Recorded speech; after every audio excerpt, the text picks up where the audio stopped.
السلام علیکم ورحمۃ اللہ وبرکاتہ۔ آج ہم جماعت پنجم کے تعلیمات ہماری اردو کی نصابی کتاب میں سے ایک سبق میرے پیسے میری مرضی کو مخالفوں کی شکل میں پیش کریں گے۔ موسم تھا، باہر تپتی ہوئی دھوپ تھی، ہر طرف لو ایسے چل رہا تھا گویا آگ کی لپٹ ہو۔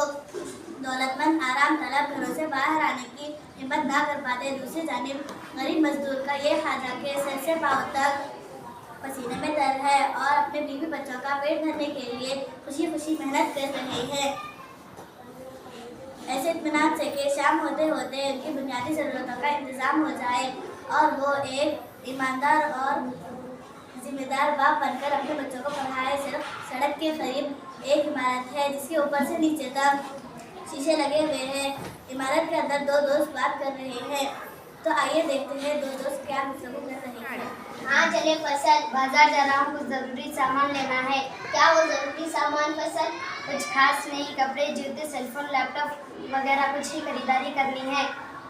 سر تمہارے پاس تو اتنے کپڑے اور جوتے ہیں، کہیں الماریاں بھری ہوئی ہے، تمہارا فون بھی نیا ہے، لیپ ٹاپ میں تم نے چند مہینے پہلے ہی خریدا ہے۔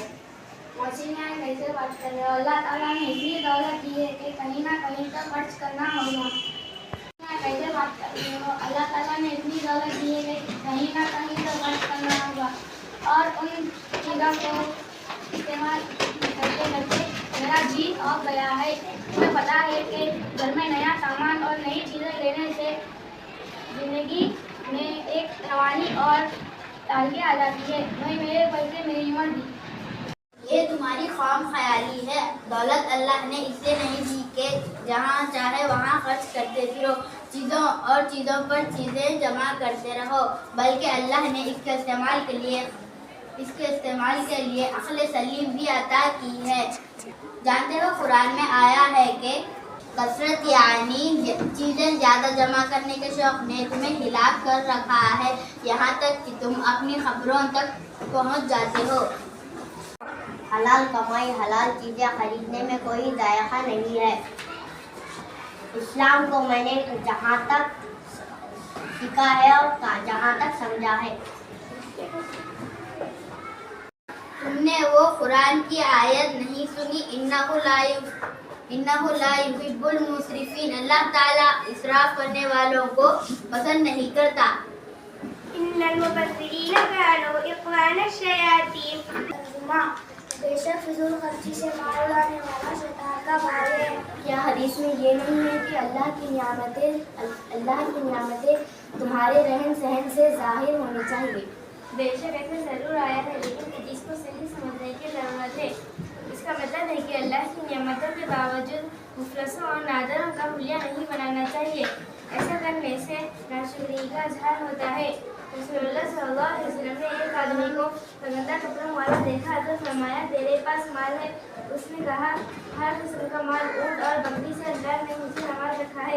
تو فرمایا تجھ پر اس کا اثر نظر آنا چاہیے۔ محسن، تمہاری باتوں نے مجھے الجھا دیا ہے، اب تم بھی بتاؤ ہمیں کیا کرنا چاہیے؟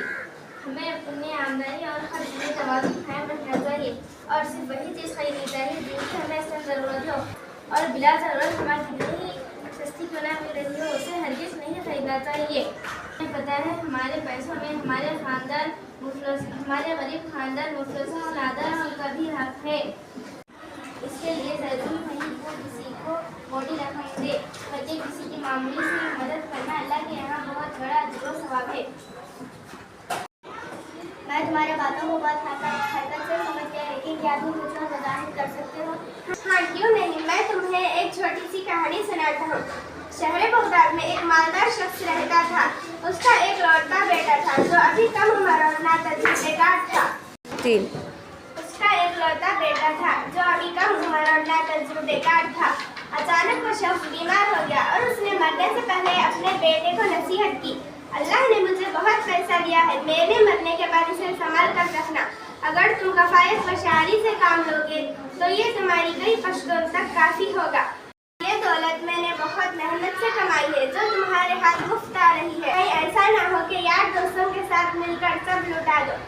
خدا نخواستہ اگر ایسا ہوا تو یاد رکھنا، گھر کو کوئی بھی سامان بھی بیچنا پڑے کوئی بات نہیں، مگر گھر کو کسی بھی قیمت پر فروخت نہ کرنا، کیونکہ بے گھر آدمی کا دنیا میں